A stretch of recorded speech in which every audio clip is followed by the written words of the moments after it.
الإله الذي نور قلوب العارفين بنور معرفته وأثبت فؤاد أنبيائه وأوليائه بقصص الأنبياء والمرسلين وأكمل إيمان المسلمين والمؤمنين بولاية علي أمير المؤمنين عليه السلام.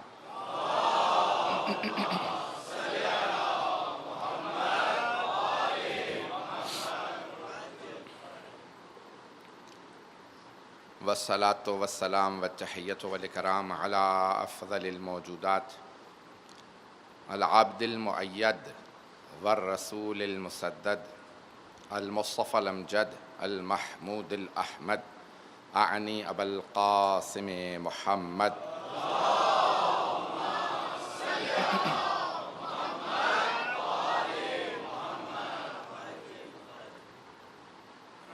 وعلى روحه ونفسه وسحره ووسيه سيد الأتقياء والأصفياء مولى الموالي إمام المتقين علي بن أبي طالب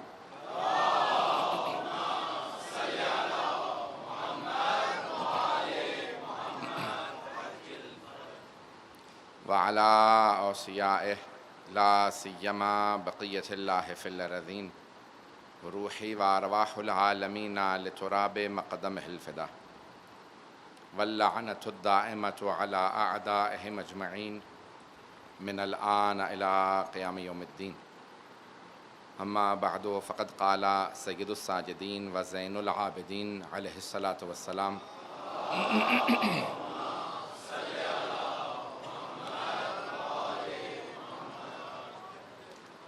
الحمد لله الأول بلا أول كان قبله والآخر بلا آخر يكون بعده صلوات على محمد وآل محمد.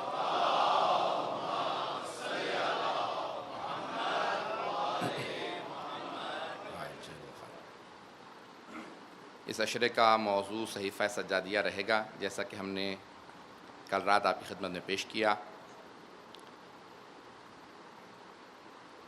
قرآن کریم کے بعد اہل بیت علیہ السلام کے ماننے والوں میں دو کتابوں کی اہمیت بہت زیادہ ہے. ایک نہج البلاغہ کی اور دوسرے صحیفہ سجادیہ کی. یہ دو کتابیں ہمارے نزدیک بہت زیادہ اہمیت کی حامل ہیں. قرآن کریم اللہ کا کلام ہے, نہج البلاغہ جناب امیر علیہ السلام کا, اور صحیفہ سجادیہ امام زین العابدین علیہ السلام کا.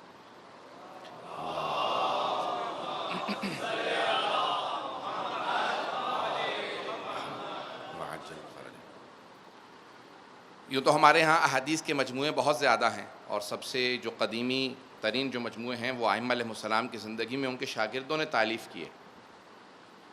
خصوصاً 5ویں اور 6ٹھے امام علیہ السلام کے جو شاگرد ہیں انہوں نے ہزاروں احادیث حفظ کی. صرف 4تھے امام کے 4 شاگرد ایسے تھے جن میں سے ہر شاگرد نے 70 اور 80 ہزار احادیث حفظ کی تھی. 6ٹھے امام علیہ السلام کے 4000 سے زیادہ شاگرد ہیں جنہوں نے مختلف علوم میں ہزاروں کی تعداد میں احادیث کو حفظ کیا. اگر صرف 6ٹھے امام ہی کی ساری احادیث ہم تک پہنچ جاتی تو ان کی تعداد کئی لاکھ احادیث ہوتی. میں جملہ تو کہہ گیا ہوں, کئی ہزار نہیں, کئی لاکھ ہوتی. ابھی بھی صرف بحار الانوار میں ہمارے یہاں تقریباً 5 لاکھ احادیث ہیں. ہم واحد مکتب ہیں اسلام کا کہ جن کے ہاں آج تک اجتہاد باقی ہے, کیونکہ احادیث اتنی وافر مقدار میں موجود ہے. اجتہاد حدیث پہ ہوتا ہے کہ کون سی حدیث صحیح سند ہے. آج صرف صحیفہ سجادیہ کی تمہید کے چند جملے پیش کروں گا. تو صحیفہ سجادیہ سند کے اعتبار سے حتیٰ نہج البلاغہ سے زیادہ اہمیت رکھتی ہے, لیکن مفہوم اور متن کے لحاظ سے نہج البلاغہ کی اہمیت زیادہ ہے. توجہ ہے میرے ساتھ؟ میں بعض کا اصطلاحات استعمال کروں گا, اس کے لیے معذرت چاہوں گا. مفہوم یعنی خطبے اور جو مستویٰ اس کا جو معیار ہے وہ نہج البلاغہ کا بلند ہے, لیکن سند کے لحاظ سے سند اور متن دو چیزیں حدیث میں بہت اہم ہوتی ہیں. تھوڑی سی ایک ٹیکنیکل بحث ہے, غور سے سنیے گا.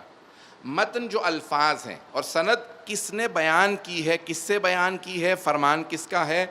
فرمان 14 معصومین کا کسی سے بھی منسوب کر دیا جائے ان میں سے تو وہ سب کے سب 14 ایک ہی نور کے بنے ہوئے ہیں، وہ 14 کے 14 علم لدنی کے مالک ہیں، وہ 14 کے 14 عصمت کبریٰ پہ فائز ہیں، ان 14 کے اندر کبھی بھی کوئی تضاد ٹکراؤ نہیں ہوگا، لیکن بیان کرنے والوں کے حافظے میں کبھی اشتباہ ہو سکتا ہے کہ میں نے امام سے یہ سنا، شاید سننے والے نے کبھی کوئی کوتاہی کی ہو، جیسے آج یہاں ہزاروں افراد موجود ہیں، اگر ہر ایک سے مجلس کا سوال کیا جائے تو سب افراد کو پوری مجلس حفظ نہیں ہوگی، کچھ کو کچھ جملے حفظ ہوں گے، کچھ کو کچھ جملے.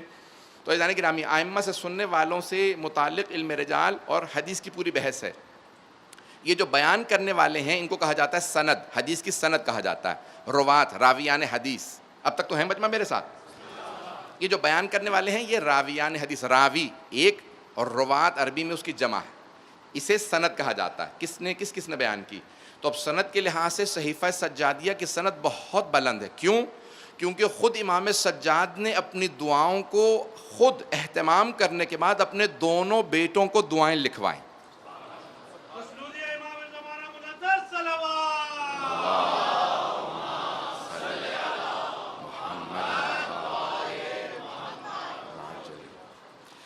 نہج البلاغہ کے خطبے جناب امیر نے فرمائے، لیکن سید رضی نے جمع کیا بہت بعد میں. اب نہج البلاغہ سے متعلق تفصیل میں نہیں جاؤں گا، لیکن خود امام زین العابدین علیہ السلام نے اپنے دونوں بیٹوں کو، حضرت امام باقر علیہ السلام اور حضرت زید شہید، دونوں کو اپنی دعائیں خود تالیف، خود لکھوائیں کہ میری دعائیں لکھ لیجئے. امام باقر علیہ السلام نے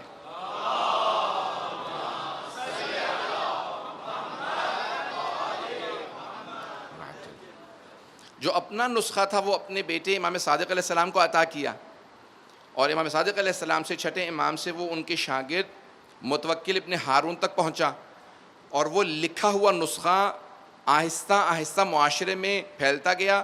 6 صدی ہجری کے اندر تمام عالم اسلام کے اندر اسی کتاب صحیفہ سجادیہ یا صحیفہ کاملہ کو زبور آل محمد اور انجیل اہل بیت کا نام دے دیا گیا تھا. اب بہت سے بزرگ تو پہنچ گئے ہیں، نوجوانوں کے لیے تھوڑی سی اور تشریح کروں گا. زبور آل محمد اور انجیل اہل بیت کا نام دیا گیا. زبور جناب داؤد کو جو اللہ نے کتاب عطا کی تھی اس کا نام زبور ہے، انگریزی میں اسے کہتے ہیں سامز آف ڈیوڈ. داؤد، حضرت داؤد کا ڈیوڈ نام. سامز یعنی ان کی دعائیں ہیں، وہ اس کے اندر بھی مناجات ہیں، دعائیں ہیں. اسی لیے صحیفہ سجادیہ کو بھی زبور آل محمد کہا گیا. وہ جناب داؤد کو اللہ نے عطا کی تھی، یہ امام سجاد کو اللہ نے عطا کی ہے.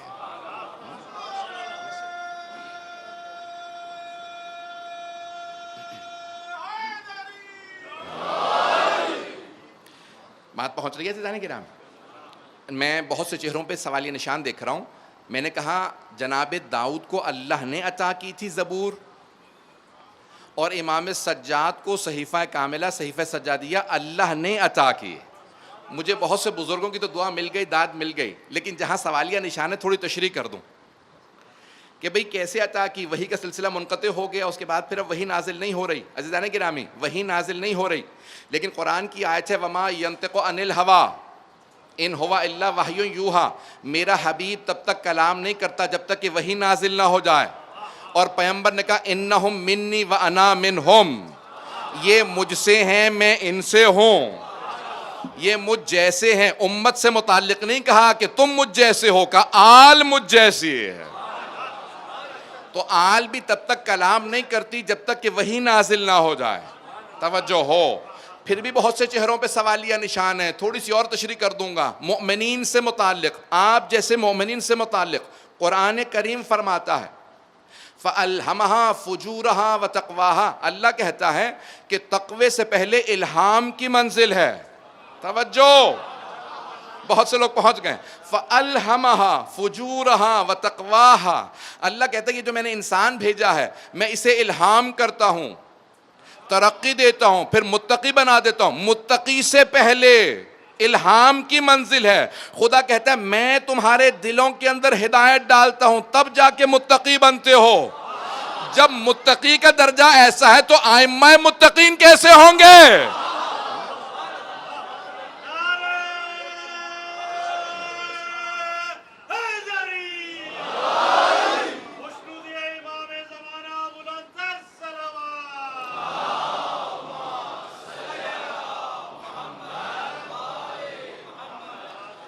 توجہ ہے زیادہ نہیں گرامی؟ میرے بزرگ، میرے بھائی، میرے بچے، ان الفاظ کو غور سے سنیں گے تو اب صحیفہ سجا، کوئی بھی کلام معصوم کا الہامی ہے، اور اسی لیے ہمارے یہاں 14 معصومین کے اقوال کو ہم حدیث کہتے ہیں. تو اب حدیث کی اقسام ہیں، میں اس کی تفصیل میں نہیں جاؤں گا، لیکن آج سن لیجئے. میں نے کہا میں نے ایک علمی موضوع لیا ہے، عشرے کا موضوع بانیان نے سب نے کہا کہ کوئی موضوع جسے ہم نے انتخاب کیا ہے. اب یہ 12 مجالس اسی موضوع پہ رہیں گی. آپ بہت پیارے انداز سے سن رہے ہیں، صرف توجہ سے سنتے رہیں گے. میرا وعدہ ہے مشکل ترین مطالب کو آسان کر کے پیش کرنے کی پوری کوشش کروں گا. تو عزیزان گرامی، اب صحیفہ سجادیہ چوتھے امام علیہ السلام نے اپنے دونوں بیٹوں کو لکھوائے. کہا کہ لکھ دیجئے گا، منتشر کر دیجئے گا. کس کو؟ 5ویں امام کو اور حضرت زید کو. حضرت زید جو شہید ہونے والے تھے انہیں لکھوائے. حضرت زید کا نسخہ میں نے 5ویں امام کے متعلق بتا دیا. حضرت زید کا نسخہ ان کے بیٹے کو گیا. حضرت زید کوفے میں شہید کیے گئے، ان کے بیٹے ہیں یحییٰ ابن زید. انہوں نے اپنے بابا سے نسخہ لیا، کہا بیٹا اس نسخے کو سنبھال کے رکھنا، یہ میرے بابا نے مجھے لکھوایا تھا، یہ وہ دعائیں ہیں جو میرے بابا نے اپنے الفاظ خود مجھے لکھوائے ہیں. تو جناب یحییٰ ابن زید کے پاس وہ نسخہ رہا. جب ایک مرتبہ، اب میں تفصیل دے رہا ہوں پوری صحیفہ سجادیہ کہ پھر اور اس کے مطالب کو عمق دینے کی کوشش کروں گا کہ یہ کلام الہام حتیٰ بہت سی، میں ایک جملہ یہاں پہ کہہ کے آگے بڑھوں گا. عزیزان گرامی، کئی مرتبہ میں کیونکہ برطانیہ میں رہتا ہوں تو مجھے کئی مرتبہ عیسائیوں، یہودیوں کے، غیر مسلموں کے ہاں، کافروں کے ہاں دعوت دی جاتی ہے اسلام سے متعلق گفتگو کرنے کی. تو جب میں جاتا ہوں تو سوالات ہوتے ہیں. اب کیونکہ وہ غیر مسلم ہیں تو مجھے پتہ نہیں ہوتا کہ کیا کیا سوالات آ سکتے ہیں. میں ہمیشہ توسل کر کے جاتا ہوں. اب توجہ رہے، میں ہمیشہ توسل کر کے جاتا ہوں، لیکن پھر بھی کئی مرتبہ ایسے سوالات آ جاتے ہیں. میرے ایک مرتبہ سوال ہوا، میں واٹرلو چرچ کے اندر تھا، سوال ہوا، کسی عیسائی نے سوال کیا، میرے ذہن میں بالکل جواب نہیں تھا. میں ان کے سامنے کچھ نہیں کر سکتا تھا، نہ دعا پڑھ سکتا تھا، نہ کوئی آیت پڑھ سکتا تھا. میں نے دل ہی دل میں باب الحوائج سے توسل کیا. میں نے فوراً کہا کہ معاملہ میری عزت و بے عزتی کا نہیں ہے، میرے سر پہ امامہ ہے، لباس رسالت مآب ہے، آپ کے اجداد کا لباس ہے، میری عزت کا معاملہ نہیں ہے، امام ابا قبا کی عزت ہے. یہاں سوال کیا گیا، جواب آنا چاہیے. خدا کی قسم جو میں جواب دے رہا تھا اپنے جواب سے میں خود سیکھ رہا تھا، میں اپنے الفاظ سے سیکھ رہا تھا. تو فوراً چھٹے امام کی حدیث اصول کافی کی میرے ذہن میں آ رہی تھی. جب تم ہمارے دفاع میں بولو گے تو پھر تم نہیں بولو گے، تمہاری زبان سے ہم بولیں گے.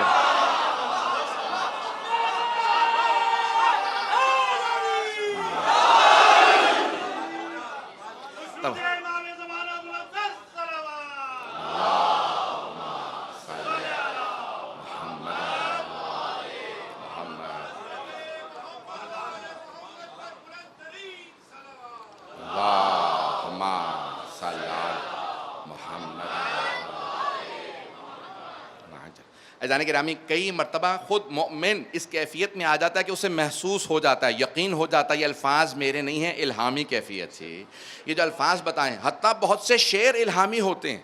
میں اسی لیے صرف جواب دے رہا ہوں تاکہ نوجوانوں کے ذہن میں کوئی شبہہ نہ رہ جائے. شعر بھی کئی مرتبہ الہامی ہوتے ہیں. شعر الہامی کیفیت کا نام ہے، گھبرا تو نہیں رہے ہیں. شعر بھی الہامی ہوتے ہیں. میں یہاں پہ اچانک ایک ربائی آ رہی ہے، صرف پیش کر کے آگے بڑھوں گا. یحییٰ ابن زید سے متعلق مجھے کچھ گفتگو کو پیش کرنا ہے صحیفہ سجادیہ کے عنوان سے.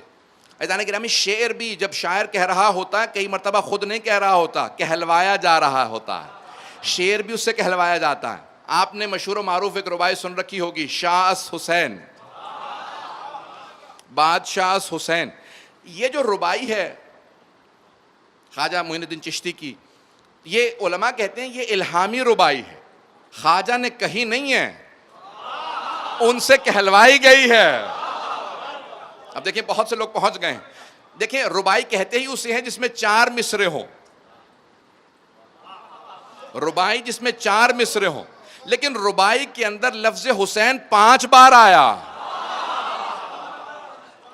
شاس حسین، بادشاہ حسین، دینس حسین، دی پناس حسین، سرداد نداد دست در دست یزید. حتیٰ کہ بنا لا الاس حسین، پہلے مصرے میں 2 مرتبہ حسین، دوسرے مصرے میں 2 مرتبہ حسین، آخری چوتھے مصرے میں 1 مرتبہ حسین، تیسرے مصرے میں انہوں نے حسین کہا ہی نہیں. توجہ ہو، تیسرے مصرے میں انہوں نے حسین کہا ہی نہیں. جانتے ہیں کیوں؟ کیونکہ اس تیسرے مصرے میں یزید کہہ دیا تھا.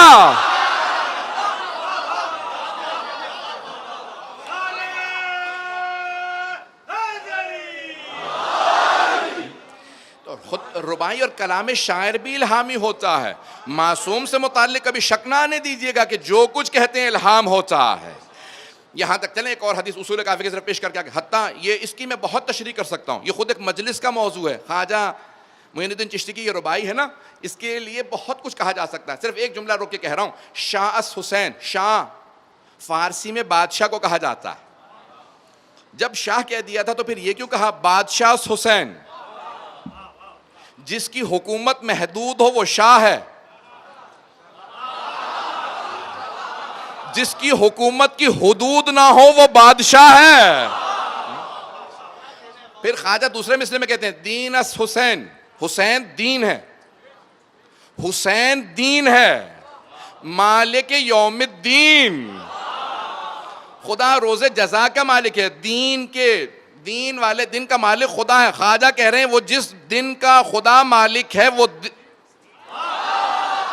میں نے کچھ بھی نہیں کہا ابھی تو، وہ دین حسین ہے. لیکن یہاں خواجہ کہتے ہیں دین اس حسین، دین پورے کا پورا حسین ہے. پھر کہتے ہیں نہیں، دین پناہ اس حسین.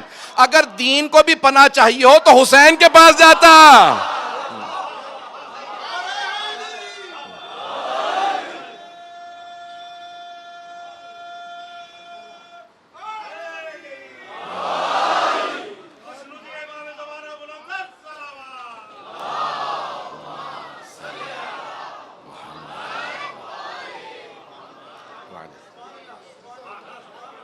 اور خواجہ کہتے ہیں کہ سرداد ندا دست در دست یزید کا سر تو اپنا دے دیا، حسین ابن علی نے اپنا سر تو دے دیا لیکن اپنا ہاتھ یزید کے ہاتھ میں نہیں دیا.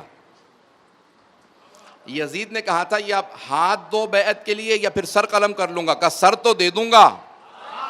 توجہ، سر تو دے دوں گا راہ خدا کے اندر، تیرے ہاتھ میں اپنا ہاتھ نہیں دوں گا کیونکہ یہ ہاتھ میرا ہاتھ نہیں ہے، میرے نانا رسول خدا کا ہاتھ ہے، میرے بابا علی مرتضیٰ کا ہاتھ ہے. یہ ہاتھ کسی یزید کے ہاتھ میں نہیں جا سکتا بیعت کے لیے.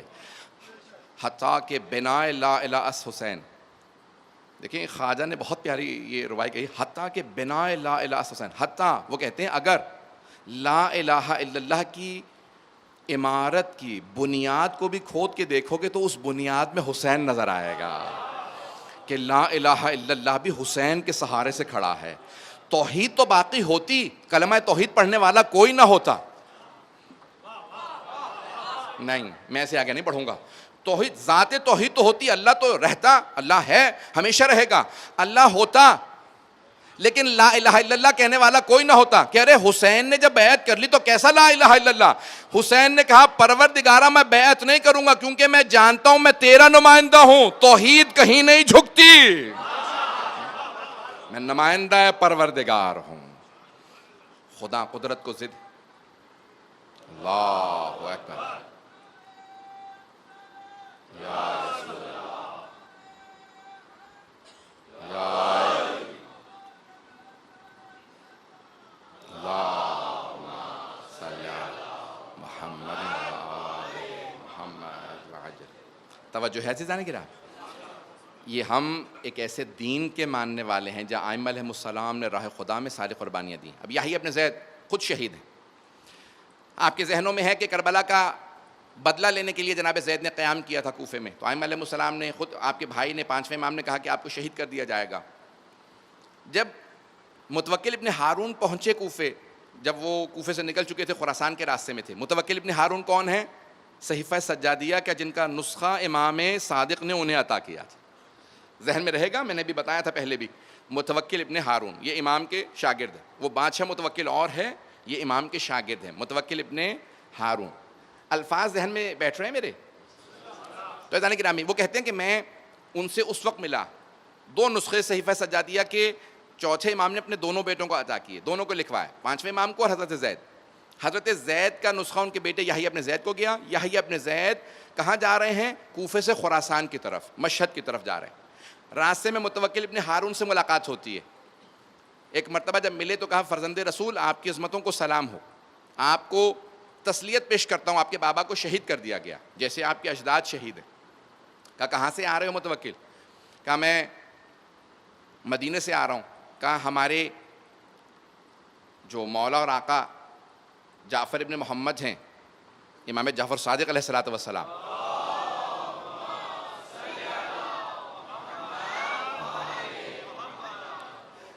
کہا ان سے ملاقات کر کے آ رہے ہو؟ کہا جی ہاں مولا ان سے ملاقات کی. کہا کچھ فرمایا انہوں نے میرے سے متعلق؟ کہا ہاں مولا لیکن میں آپ کو بتانا نہیں چاہتا. کہا تم مجھے کیا موت سے ڈرا رہے ہو؟ توجہ ہو. کہا مجھے موت سے ڈرا رہے ہو کہ نہیں بتاؤں گا کہیں میں موت سے ڈر جاؤں گا؟ خبردار یاد رکھنا ہماری رگوں میں بھی علی کا خون دوڑ رہا ہے, جو بھی میرے امام نے میرے متعلق بتایا ہے مجھے کھل کے بتا دو. کہا کہ آپ کے جو ابن ام ہیں امام صادق علیہ السلام, انہوں نے فرمایا ہے کہ آپ کی بھی شہادت ہو جائے گی, آپ کو شہید کر دیا جائے گا. تو کہا کچھ دیر کے لیے میں حضور نے کہا کہ جو اللہ کا فیصلہ ہے ہمیں قبول ہے, میں پھر بھی برگشت نہیں کروں گا. کہا کہ کچھ اور؟ کہا ہاں مولا نے فرمایا تھا کہ آپ کے پاس ایک نسخہ ہے, تفصیل ہے, بہت تفصیلی واقعہ ہے. تو کہا ہاں میرے متعلق کیا فرمایا؟ کہا کہ میں شہید ہو جاؤں گا. کہا میرے پاس ایک نسخہ ہے جو میرے بابا نے مجھے دیا ہے, کہ جو میرے دادا نے انہیں لکھوایا تھا, دعاؤں کا صحیفہ کاملہ کا مجموعہ ہے. کہا متوکل کیونکہ اب تم نے مجھے بتا دیا کہ میرے مولا نے میری شہادت کی خبر دی ہے, کیونکہ میں شہید ہو جاؤں گا, میں یہ صحیفہ کاملہ کا نسخہ تمہیں دے رہا ہوں, یہ جا کے میرے جو ابن ام ہیں, میرے جو چچا زاد بھائی ہیں, ان کو دے دیجیے گا تاکہ یہ نسخہ ضائع نہ ہو جائے, میرے دادا کی دعائیں ہیں. اب وہاں ان کی گفتگو بہت طولانی ہے. متوکل ابن ہارون کہتے ہیں کہ میں نے ایک مرتبہ ان سے سوال کیا, کہا آپ کا علم زیادہ ہے یا امام جعفر صادق علیہ السلام کا علم زیادہ ہے؟ تو کہا کہ انہوں نے کہا علم تمام اہل بیت کے پاس ہے, لیکن ہم جو کچھ جانتے ہیں وہ جانتے ہیں, لیکن جو کچھ وہ جانتے ہیں ہم نہیں جانتے. پتہ نہیں بات پہنچے نہیں پہنچے. میں دیکھیں الفاظ میں سب کچھ آپ کے سامنے پیش کر رہا ہوں. کہا ہم جو کچھ جانتے ہیں وہ اہل بیت علیہ السلام سارا جانتے ہیں, جو کچھ میں جانتا ہوں وہ جانتے ہیں, لیکن وہ جو کچھ جانتے ہیں وہ سارا میں نہیں جانتا, کیونکہ ان کا علم خدا کے علم سے متصل ہے. کہ وہ علم لدنی کے مالک ہیں, ہمارا ان کے ساتھ مقابلہ نہیں ہے. عزیزان گرامی میں ابھی باریکی پیش کر رہا ہوں. اب امام علیہ السلام اصول کافی میں بے انتہا روایات ہیں, میں آیات بھی پیش کر سکتا ہوں. اب وہاں سے انہوں نے وہ نسخہ لیا, واقعہ بہت طولانی ہے. مدینے آئے اور آنے کے بعد کہا فرزند رسول, کس سے کہا؟ چھٹے امام سے. کہا فرزند رسول آپ کے جو چچا زاد بھائی کے بیٹے ہیں یحییٰ ابن زید, ان سے نسخہ لے کے آیا ہوں. امام نے جیسے ہی یحییٰ ابن زید کا نام سنا زار و قطار رونے لگے, بہت روئے. کا انہیں بھی شہید کر دیا گیا. اور پھر ایک مرتبہ کہا ایک جملہ, اس جملے کی طرف خاص توجہ ہو. امام نے کہا کہ جناب رسالت میں آپ ایک مرتبہ آرام کر رہے تھے, انہوں نے خواب دیکھا, اور خواب میں دیکھا کہ ان کے ممبر پہ کچھ بندر ناچ رہے ہیں, قرادتاً الفاظ یہی ہیں کہ کچھ بندر ناچ رہے ہیں. تو ایک مرتبہ پیغمبر اسلام جب اٹھے تو بہت افسردہ ہوا, رونے لگے.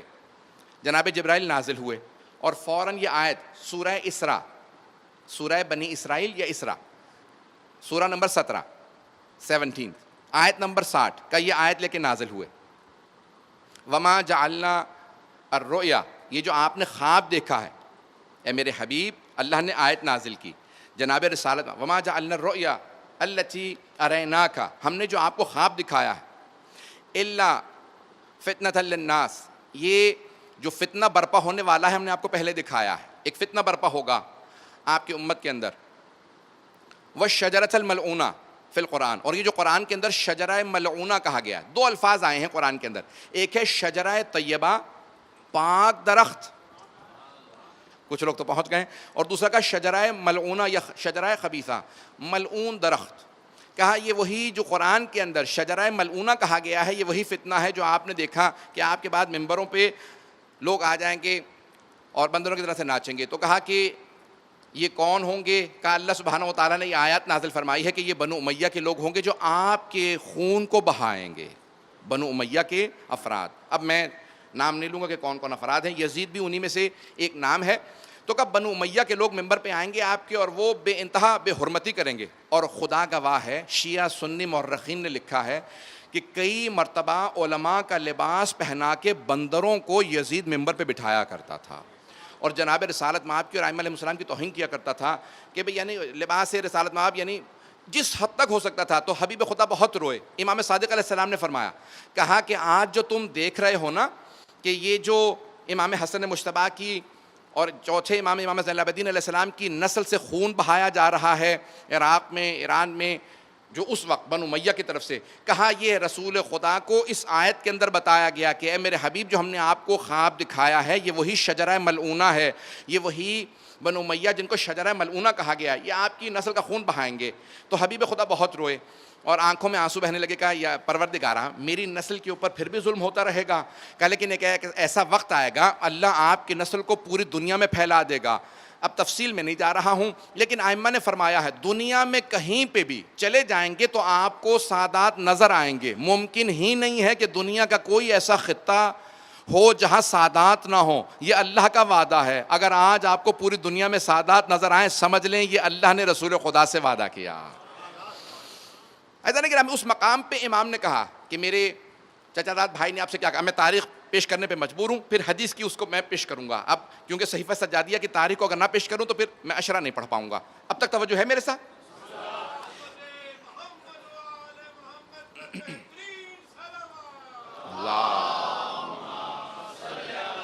محمد وعجل فرج۔ اذان کرامی، اب ایک مرتبہ چھٹے امام علیہ السلام نے فرمایا، کہا کہ یہ نسخہ جو ہمارے یحییٰ ابن زید نے میرے بھائی نے دیا ہے، کہ میرے پاس ایک نسخہ موجود ہے، ذرا دیکھو۔ کہ میں نے دونوں، متوکل ابن ہارون کہتے ہیں میں نے دونوں نسخے سامنے رکھے، کہ ایک لفظ کا بھی فرق نہیں تھا۔ لکھنے والے کیونکہ 5ویں امام تھے اور ان کے بھائی تھے، کہ ایک لفظ کا فرق نہیں تھا، کہ اس میں 75 دعائیں تھیں۔ میں نے دعائیں حفظ کر لیں۔ متوکل ابن ہارون کہتے ہیں میں نے دعائیں ساری حفظ کی، 75 اس میں دعائیں تھیں۔ اللہ نے جناب داؤد کو زبور دی تھی، جناب عیسیٰ کو انجیل دی۔ جناب داؤد کی دعاؤں کو پڑھیے، پھر صحیفہ سجادیہ کو پڑھیے، یہ میں آپ کے سامنے پیش کر رہا ہوں۔ انجیل کو پڑھیے موجودہ، اور پھر ایک مرتبہ صحیفہ سجادیہ کو پڑھیے۔ پڑھ کر کھلا صحیفہ سجادیہ یہ راز، ممکن نہیں خدائی میں تمثیل اہل بیت، قرآن کی طرح یہ بھی قمر بے مثال ہے، اللہ رے فصاحت انجیل اہل بیت۔ عزیزان گرامی، اب میں ایک عیسائی کا آپ کو جلدی سے تبصرہ پیش کر رہا ہوں تاکہ میں بات مکمل کر سکوں، اگر سننا پسند فرمائیں گے تمام حضرات۔ ایک بہت بڑا عیسائی صحافی ہے، صحیفہ، صحافی بھی صحیفہ سے ہے، جمع کرنے والا چیزوں، کتاب لکھنے والا صحافی، یہ لفظ صحیفہ یعنی کتاب۔ تو اب اللہ نے صحیفے نازل کیے، صحف جمع ہے صحیفے کی۔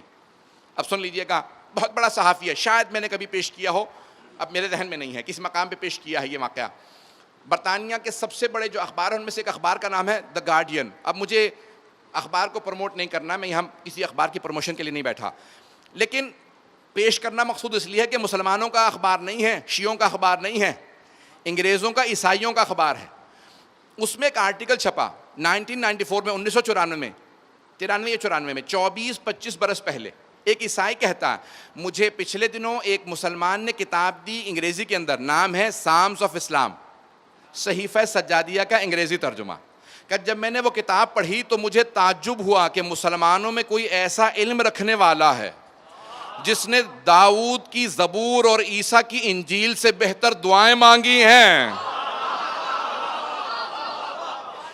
لکھنے والا عیسائی ہے، صحافی ہے، انگریزی میں لکھتا ہے، کہ اب دیکھیں اس نے عربی نہیں پڑھی، اس نے انگریزی کا ترجمہ پڑھا۔ جو انگریزی کا ترجمہ پڑھ کے اتنا متاثر ہو، سوچئے اگر امام کے الفاظ عربی میں پڑھ لیتا تو اس کا کیا عالم ہوتا۔ وہ کہتا کہ زبور داؤد سے اور انجیل عیسیٰ سے بہتر دعائیں کسی مسلمان نے مانگی ہیں۔ کہ میرا تعجب بڑھ گیا جب مجھے یہ معلوم ہوا کہ یہ دعائیں اس آدمی نے آج نہیں مانگی، جب سائنس چاند پہ جا چکی ہے، سمندروں کی گہرائیوں میں جا چکی ہے، سب کچھ معلوم کر چکی ہے، اس دور میں نہیں، یہ دعائیں 1300 سال پہلے مانگی گئی ہیں۔ نہیں مجمع نہیں ہے میرے ساتھ۔ وہ عیسائی کہتا ہے میرا تعجب اس لیے بڑھ گیا کہ یہ دعائیں آج نہیں 1350 سال پہلے یہ دعائیں مانگی گئی. کا تعجب اور زیادہ بڑھ گیا کہ انہوں نے دعائیں مانگنے والے نے سکون سے بیٹھ کے دعائیں نہیں لکھی, قید سلاسل میں ایسی دعائیں مانگی ہیں.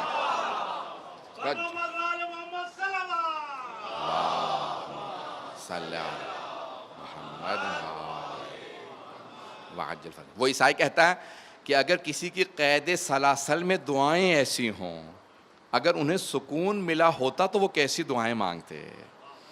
اذان گرامی کتنی باریکیاں کسی عیسائی کو دیں. یہ وہ صحیفہ سجادیہ ہے. میں اپنے نوجوانوں سے, اپنے بھائیوں سے, اپنے بچوں سے کہوں گا ضرور مہینے میں کم از کم ایک دعا ضرور پڑھیں. 75 دعاؤں میں سے متوکل ابن ہارون کہتے ہیں کہ 64 دعائیں 64 دعائیں میں نے حفظ کر لیں, 11 میرے حافظے سے چلی گئیں. جب لکھیں تو مختلف تاریخ کے اندر نسخے ضائع ہوتے رہے, یہاں تک کہ آج ہمارے پاس 58 دعائیں آئی ہیں ان 75 دعاؤں میں سے. اور میں نے جو پہلی دعا ہے وہ حمد باری تعالیٰ پہ ہے. اس کا جملہ تھوڑی سی تشریح پیش کرنا چاہ رہا ہوں کہ خدا کون ہے. دیکھیں اللہ نے قرآن کے اندر پیش کیا الحمدللہ الاول بلا اول, یہ امام کی دعا کا پہلا جملہ. کھانا قبلہ ہو, امام کہتے ہیں وہ اللہ ایک ایسا اول ہے, پہلا ہے کہ اس سے پہلے کچھ بھی نہیں تھا. والآخر بلا آخر یکون بعدہ, اور ایک ایسا آخر ہے جس کے بعد کچھ بھی نہیں ہوگا. یعنی نہ اللہ سے پہلے کچھ ہے نہ اللہ کے بعد کچھ ہے, یعنی وہی ابدی و ازلی ہے, سرمدی ہے, لا زوال ذات اللہ کی ذات ہے. مجھے مجمع کی توجہ چاہیے. اب توحید کو پیش کر رہے ہیں کون؟ امام زین العابدین علیہ السلام.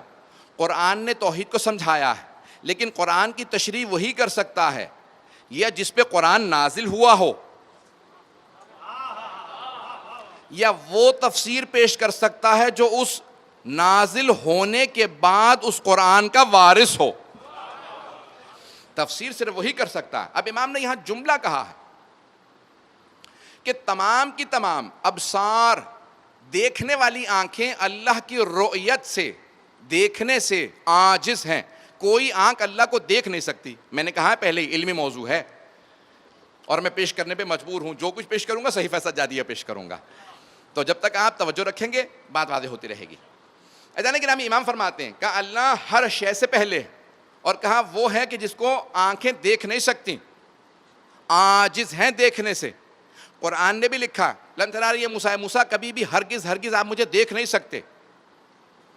لیکن آج بھی نہ صرف کافر, حتیٰ بعض اوقات مسلمان بہت سے رؤیت کے قائل ہیں کہ ہم روز قیامت اللہ کو معاذ اللہ دیکھ لیں گے. وجوہ یومئذ ناظرہ الی ربہا ناظرہ, کہ اس دن آنکھیں, چہرے بہت پریشان ہوں گے اور اپنے رب کو دیکھ رہے ہوں گے. وہ اس آیت سے استدلال کرتے ہیں بعض سے مسلمان کہ ہم اللہ کو روز قیامت دیکھ لیں گے. چھٹے امام سے پوچھا کہ مولا یہ جو لکھی ہے آیت مفہوم کیا ہے؟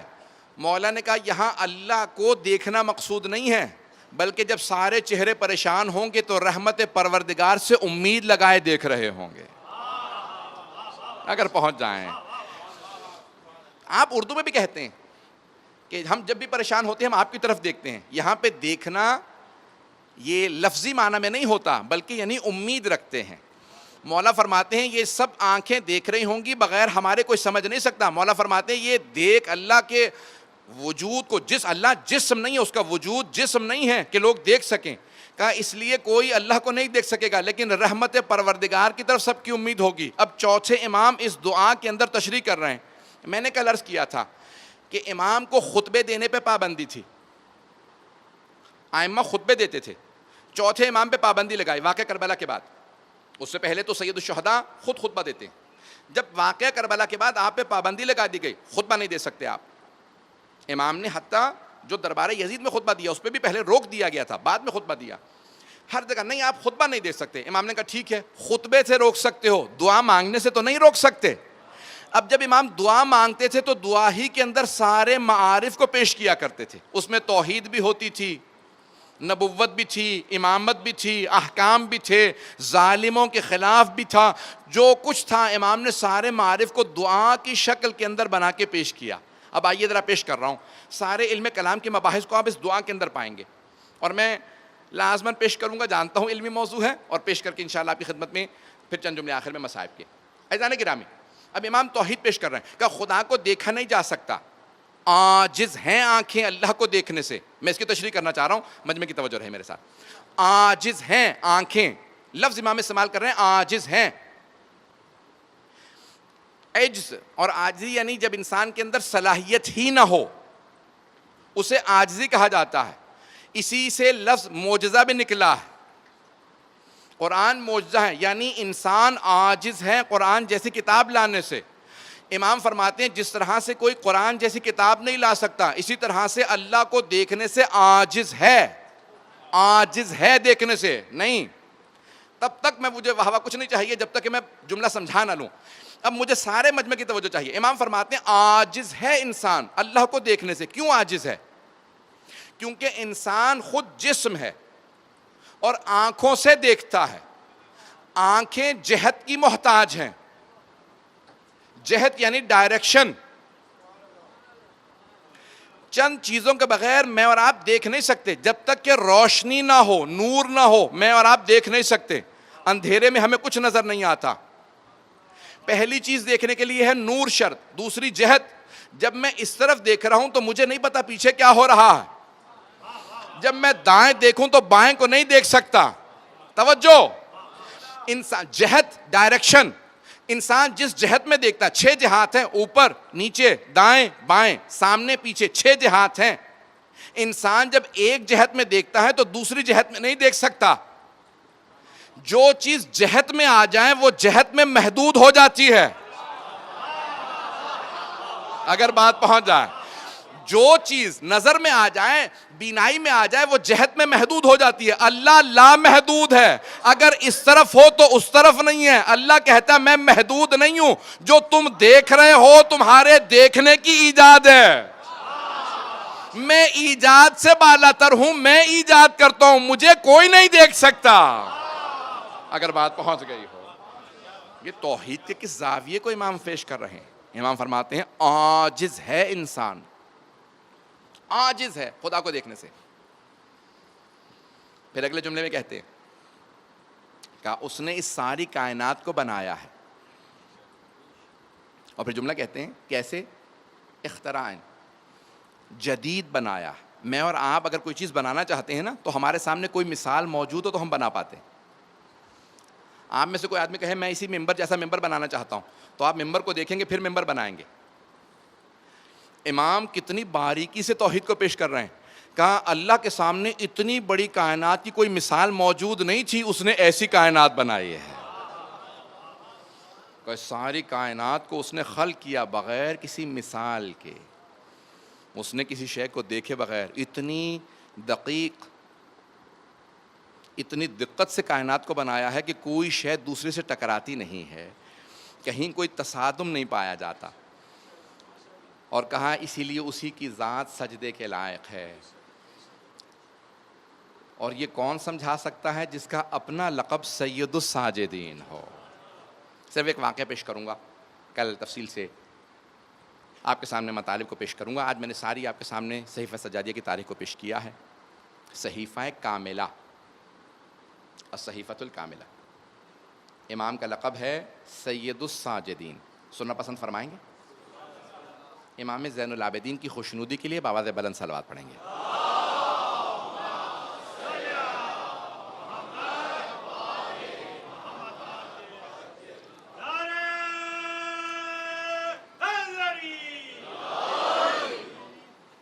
حضرات گرامی, سجدہ اللہ کے لیے, لیکن کس طرح سے؟ ایک با معرفت سجدہ ہوتا ہے, ایک بے معرفت سجدہ ہوتا ہے. معرفت کے ساتھ سجدہ کیا جائے تو زمین گواہی دیتی ہے. حدیث میں ہے روز قیامت زمین گواہی دے گی پروردگارہ اس نے مجھ پہ سجدہ کیا تھا. اور اگر سید الساجدین کا سجدہ ہو تو ہر زمین سلام کر کے کہے گی میں بھی منتظر تھی کہ ایک سجدہ آپ کا مجھ پہ ہو جائے. روایات میں ملتا ہے امام بہت طولانی سجدے کیا کرتے تھے. اگر آج کے میں آپ کو وقت کے حساب سے بتاؤں تو 3-4 گھنٹے کا سجدہ. کہنا بہت آسان ہے, گھنٹوں سجدے میں ہوتے تھے. میں جس واقعے کو پیش کرنا چاہ رہا ہوں آپ نے شاید بارہا علماء سے سنا ہو, لیکن میں ایک نئے پہلو کو پیش کرنا چاہتا ہوں. اس میں طولانی ترین سجدے چوتھے امام کے سجدے ہیں. جب سجدے میں ہیں اپنے گھر میں, واقعہ میں نے کہا نا آپ نے سن رکھا ہوگا کئی علماء سے, تو اچانک آواز آتی ہے کہ ارے محمد باقر کنویں میں گر گئے. چوتھے امام کی زوجہ اور پانچویں امام کی والدہ حضرت فاطمہ بنت حسن, امام حسن مجتبی علیہ السلام کی صاحبزادی ہیں. جیسے ہی انہوں نے سنا, پردہ حائل تھا کہ وہ باہر جاتی کیونکہ مجمع عام جمع ہو چکا تھا, لوگ تھے, روتی ہوئی اس حجرے میں آئیں جہاں چوتھے امام سجدے میں تھے. کہا میرے آقا, میرے سرتاج, ہمارا بیٹا کنویں میں گر گیا. امام سجدے میں ہیں, سجدے کو طول دے رہے. وہاں بہت دیر گزر گئی, پانچویں امام کنویں میں ہیں. اب لوگ چیمی گوئیاں کر رہے ہیں, آپس میں باتیں کر رہے ہیں. بچہ تو شاید اب زندہ نہیں رہا ہوگا, باتیں ہو رہی ہیں. یہاں پہ امام کا سجدہ طولانی سے طولانی تر ہوتا چلا جا رہا ہے. امام نے اپنے وقت کے حساب سے سجدہ تمام کیا. جیسے سجدے سے اٹھے تو دیکھا کہ آپ کی زوجہ آنسوؤں میں ہے. اب انداز دیکھیے امام کی گفتگو کا. کہا اے کنیز خدا یا امت اللہ, اے کنیز خدا, کیا بات ہے, آپ اتنا گریہ کیوں کر رہی ہیں؟ کہا کہ فرزند رسول ہمارا بیٹا کنویں میں گر گیا. اب دیکھیں, بی بی یہ نہیں کہتی کہ کیا آپ کو آواز نہیں آ رہی تھی. کچھ لوگ پہنچ گئے. بی بی یہ نہیں کہتی جناب فاطمہ بنت حسن, کیا آپ کو آواز نہیں آ رہی تھی؟ میں آدھے گھنٹے یا 1 گھنٹے یا 1.5 گھنٹے جتنی بھی دیر سے آوازیں دے رہی تھی. کیوں؟ کیونکہ وہ بھی جانتی ہیں یہ حجت خدا ہے. بھئی وہ امام کی بیٹی ہیں, امام کی پوتی ہیں, امام کی بھتیجی ہیں, امام کی زوجہ, امام کی ماں, امام کی دادی ہیں. اگر رشتے پہ پہنچ گئے ہوں تو پہنچ گئے ہوں. جو چاروں طرف سے امامت میں گھری ہوں وہ عام بی بی نہیں تھیں. جیسے ہی انہوں نے پوچھا کہ فرزند رسول ہمارا بیٹا کنویں میں گر گیا, امام نے پلٹ کے کہا آنسو صاف کر لیجئے, میں ابھی ہمارے بیٹے کو لے کے آتا ہوں. تو اب مورخین نے یہ کہا کہ جناب فاطمہ بنت حسن نے آنسو صاف کر لیے. کیوں؟ کیونکہ جانتی ہیں جس نے زبان دی ہے وہ حجت خدا ہے.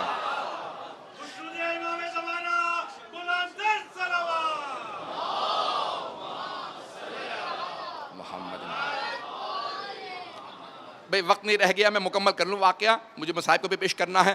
تو ایک مرتبہ امام چلے, میں اپنے انداز سے پیش کروں امام کیسے چلے ہوں گے اپنے بیٹے امام باقر علیہ السلام کو کنویں سے نکالنے کے لیے. ایک مرتبہ امام سجدے سے اٹھے, میرا دل کہتا ہے امام نے ولایت کا امامہ سر پہ رکھا ہوگا, امامت کی قبالی ہوگی, عصمت کی ابالی ہوگی, تولا کی تسبیلی ہوگی, تبرہ کا ڈنڈا لیا ہوگا, اور امام نے اپنے نالین زیب تن کیے ہوں گے, زمین قدموں کے بوسے دے رہی ہوگی, صدائیں لبیک آ رہی ہوگی جہاں سے. جب امام چلے تو ایک مرتبہ مجمع راستہ دینے لگا کہ ہٹ جاؤ فرزند رسول آ رہے ہیں, کہ انہی کا بیٹا ہے جو کنویں میں گرا ہے. اب سب دیکھ رہے ہیں کہ اتنی دیر گزر چکی, عام بچہ بھی 2-3 منٹ میں ہلاک ہو گیا ہوتا. اب سارے مدینے والے کھڑے دیکھ رہے ہیں. امام کنویں کے کنارے آئے اور آنے کے بعد آواز دی کہ پانی میری امانت کو لوٹا دے. امام نے آواز دی کہ پانی میری امانت کو لوٹا دے. سارے مدینے والوں نے دیکھا کنویں کا پانی ابھرنے لگا. جب کنویں کا پانی ابھرا تو سب نے دیکھا امام باقر پانی کے اندر نہیں, پانی کے اوپر بیٹھے ہوئے تھے. میری بات کو سنیے گا, بنارا نہیں آئے گا. امام نے ہاتھوں کو بڑھایا, چوتھے امام نے آغوش کو پھیلایا, پانچویں امام آغوش میں آئے, امام نے سینے سے لگایا, پیشانی کا بوسہ دیا, چلنے لگے. جب چلنے لگے تو ایک نے ہمت کی, سوال کیا فرزند رسول آپ کو کوئی پریشانی نہیں تھی کہ میرا بیٹا کنویں میں گر گیا؟ امام نے کہا نہیں. کہا ایک لحظے بھی پریشان نہیں ہوئے؟ امام نے کہا نہیں. کہا میں پوچھ سکتا ہوں کیوں پریشان نہیں ہوئے؟ امام نے کہا ہاں, کیونکہ جب میں اس کے سجدے میں تھا میں نے اس کی عبادت میں کوئی خیانت نہیں کی. جب میں نے اس کے سجدے میں خیانت نہیں کی تو وہ میری امانت میں کیسے خیانت؟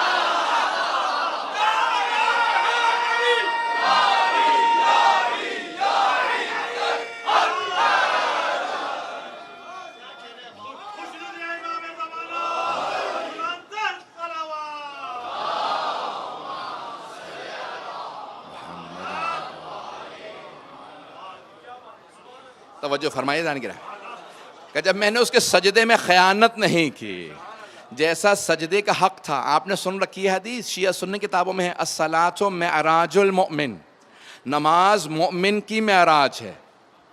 نماز مومن کی معراج ہے. نماز کی معراج سجدہ ہے. توجہ ہو, نماز کی معراج سجدہ ہے, اور سجدے کی معراج سید الساجدین کا سجدہ. اب امام علیہ السلام سجدے میں ہیں, جہاں سجدہ ناز کرے کہ کس انداز سے امام سجدہ بجا لاتے ہیں. عزیزان گرامی, جہاں ایسے سجدے ہوں, جہاں ایسی عبادت ہو. روایت کے الفاظ ہیں, امام جب دعا مانگنے بیٹھتے, حضرت داؤد سے متعلق مورخین نے لکھا ہے, جب وہ زبور کی تلاوت کرتے تھے نا, تو پرندے بھی زمین پہ اتر آتے تھے. پرندے بھی زمین پہ اتر آتے, پیاری اتنی آواز تھی. اور چوتھے امام سے متعلق ملتا ہے کہ جانور بھی آپ کی تسبیح سنا کرتے تھے. وہ اونٹنی, وہ سواری, وہ ناقہ. کسی نے پوچھا, مولا یہ آپ کی اونٹنی اتنا اچھل کیوں رہی ہے؟ کہ اسے پتہ ہے حجت خدا سوار ہے, وہ ناز کر رہی ہے. عزیزان گرامی, جانور تک اہل بیت علیہ السلام کے سنگریزے اگر اٹھائیں, پتھر بھی اٹھائیں, تو محمد و آل محمد کے ہاتھوں پہ سنگریزے بھی تسبیح بجا لاتے تھے. احادیث میں, ایک حدیث نہیں ہے, کثرت سے احادیث. لیکن آج میں پیش کرنا چاہ رہا ہوں ایک پہلو کو, اسی پہ بات تمام. اس راستے میں آپ نے دیکھا ہے, اگر خدا نہ خواستہ کسی گھر کے اندر کوئی پریشانی ہو, بچہ گھر نہ پہنچا ہو, یا کوئی بیمار ہو, تو لوگوں کا ذہن کام نہیں کرتا. وہ کہتے ہیں کسی اور سے کہہ دو, مجھے کچھ سمجھ میں نہیں آ رہا. ایسا ہے یا نہیں ہے؟ یہ انسان کی فطرت ہے. میں کسی کی برائی نہیں کر رہا ہوں, ہم سب کے ساتھ ایسا ہوتا ہے, ہمارے طبیعت میں ایسا ہے.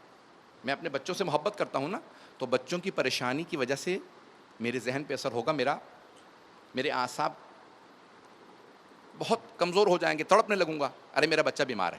توجہ ہے عزیزان گرامی؟ اور اگر کسی گھر میں 18 جنازے رکھے ہوں, بڑے بڑوں کی عقلیں زائل ہو جائیں گی. جو 18 جنازوں کی موجودگی میں دعا مانگے اور صحیفہ سجادیہ بنا دے, اسے زین العابدین کہتے ہیں. امام کا کلام ایسا تھا.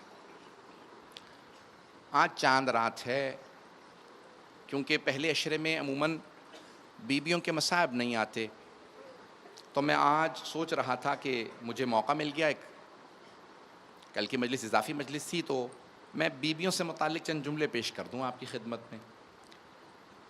کل بھی میں نے ایک اشارہ کیا تھا, امیر المؤمنین کو اپنی بیٹیوں سے بہت محبت تھی.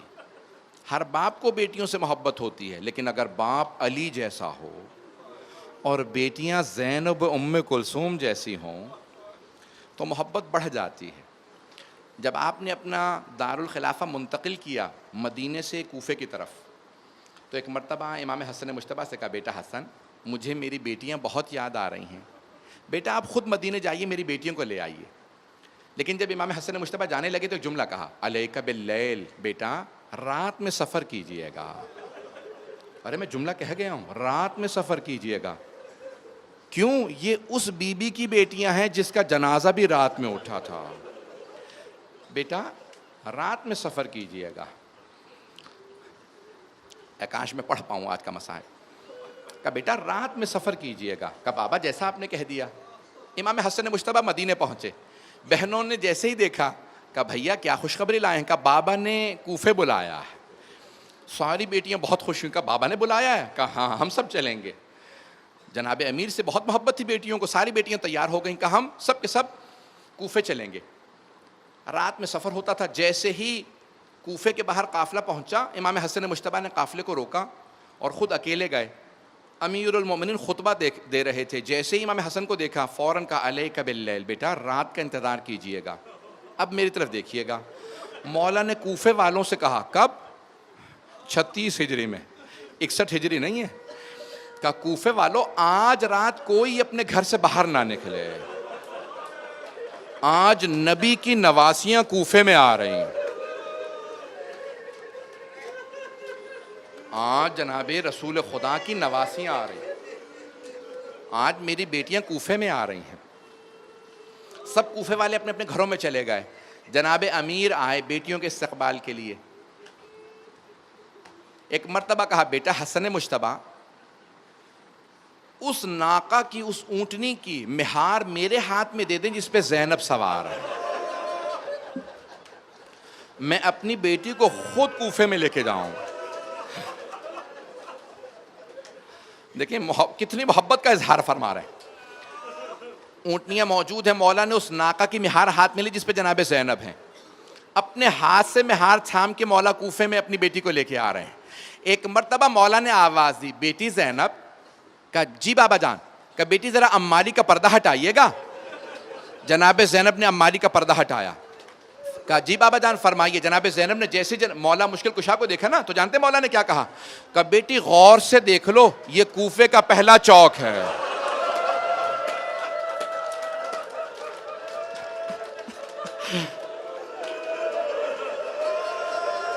کہا بیٹی یہ کوفے کا پہلا چوک ہے۔ جناب زینب نے عماری کا پردہ گرا دیا، امیر المؤمنین نے مہار کو پکڑا، آگے بڑھے، دوبارہ آواز دی، کہا زینب، کہا جی بابا جان۔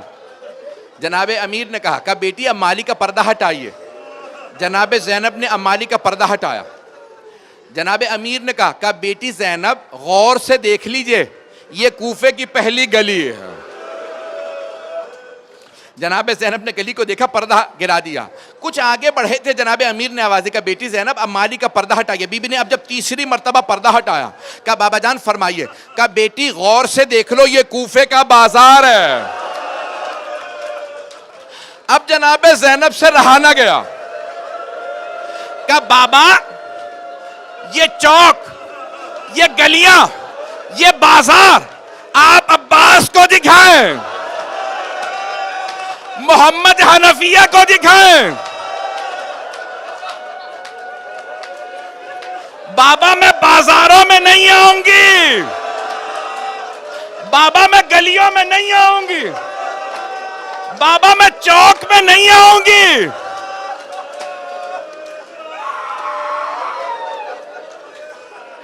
ایک مرتبہ جناب امیر نے آواز دے کے کہا بیٹی کل یہی کوفہ ہوگا، یہی بازار ہوگا، ہاتھوں میں پتھر ہوں گے،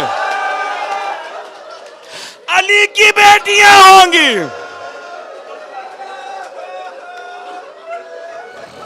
اجرکم اللہ۔ میں تمام کر دیتا، مجھے معاف کر دیجئے گا، بھائی برداشت نہیں کر پا رہے آپ۔ میرے مولا نے رو کے کہا بیٹی زینب کل یہی کوفہ ہوگا، یہی بازار ہوگا، ہاتھوں میں پتھر ہوں گے، علی کی بیٹیاں ہوں گی۔ اور ایک اور جملہ، مولا یہ جملہ نہ کہیں کہ میری زینب نہ عباس ہوگا۔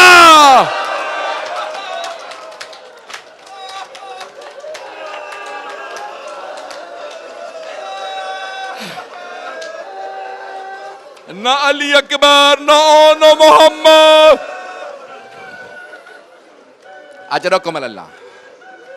میں نے تمام کر دیا، بس بھئی دو جملوں کی۔ ارے آج تو ابھی چاند رات ہے، آپ ایسے رو رہے ہیں، جب میں شہادتیں پڑھوں گا تو کیا کیجئے گا؟ ایک جملہ کہو، بس بھئی میں نے تمام کر دیا۔ یہ تھا 36 ہجری کا کوفہ۔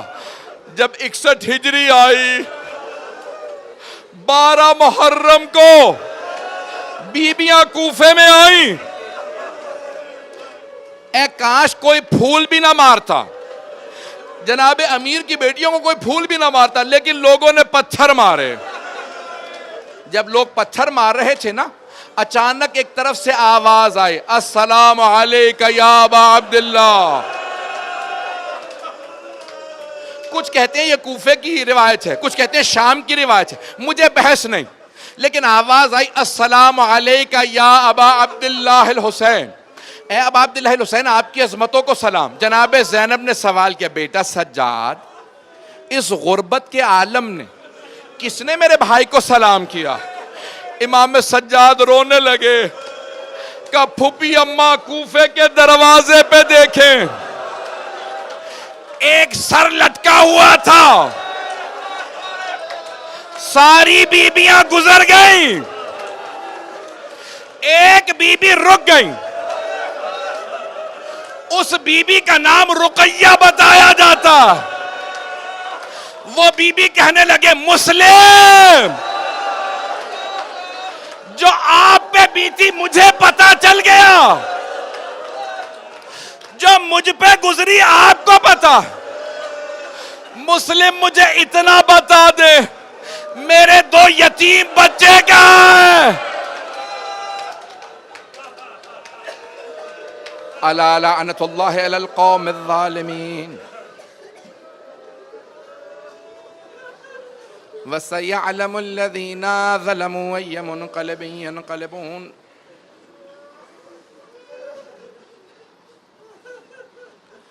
مختصر سی دعا کراؤں گا، ارے صحیفہ سجادیہ کے صدقے میں مانگ لیجئے، چادر جناب زینب کے صدقے میں مانگ لیجئے، جو مانگیں گے عطا ہوگا۔ اب آپ لوگ کیونکہ بہت زیادہ گریہ کر چکے ہیں، میں اور نہیں رلاؤں گا، لیکن ایک واسطہ دوں گا، میری طرف دیکھیے گا، ہاتھوں کو بلند کریں، جو دعائیں مانگیں گے انشاءاللہ العزیز قبول ہوں گی۔ صرف ایک واسطہ دوں گا، صرف ایک واسطہ۔ میں ہمیشہ ایک سوال کرتا ہوں، کبھی بیماروں کو بستر سے تو نہیں گرایا جاتا؟ پروردگارہ شام غریباں کے اس بیمار کا واسطہ جن کا بستر لوٹ لیا گیا تھا، ہمارے تمام مریضوں کو شفائے کاملہ عاجلہ عنایت فرما، بے اولادوں کو اولاد عنایت فرما، مقروضوں کے قرض ادا فرما، پریشان حالوں کی پریشانیاں دور فرما۔ پروردگارہ واسطہ ہے ان بیبیوں کا جن کے پاؤں بہت زخمی تھے، پروردگارہ ہم سب کی عاقبت بخیر فرما، ہم سب کو زندگی میں محمد و آل محمد کی زیارات نصیب فرما، آخرت میں ان کی شفاعت نصیب فرما، ہماری گنہگار آنکھوں کو امام زمانہ کا ظہور دیکھنا نصیب فرما، دشمنان اہل بیت کو نیست و نابود فرما، داعش و طالبان کو غارت فرما، مؤمنین کی حفاظت فرما، ہمارے مقامات مقدسہ کی حفاظت فرما۔ اپنی اپنی حاجات طلب کریجیے گا۔ پروردگارہ جتنے مومنین و مومنات اس مجلس میں موجود ہیں، کسی کی دعا کو رد نہ فرما۔ پروردگارہ واسطہ اس بی بی کا جس نے جب اپنے نانا کی زری پہ ہاتھ رکھا تو یہ شکوہ نہیں کیا نانا مجھے کھانے کو کچھ نہیں ملا، یہ شکوہ نہیں کیا نانا ہمیں پانی نہیں دیا گیا، صرف 2 باتوں کا تذکرہ کیا، نانا میں 70 قدم کے فاصلے پہ کھڑی تھی جب حسین کے سر سے امامہ اتارا گیا، نانا جب شمر نے بالوں میں ہاتھ ڈالا، اور دوسرا شکوہ جانتے ہیں کیا کیا؟ کہا نانا آپ کی امت نے میری چادر چھین لی۔ پروردگارہ چادر جناب زینب کا واسطہ ہمیں امام زمانہ کا ظہور دیکھنا نصیب فرما۔ ربنا تقبل منا انک انت السمیع العلیم بحق محمد و آلہ الطیبین الطاہرین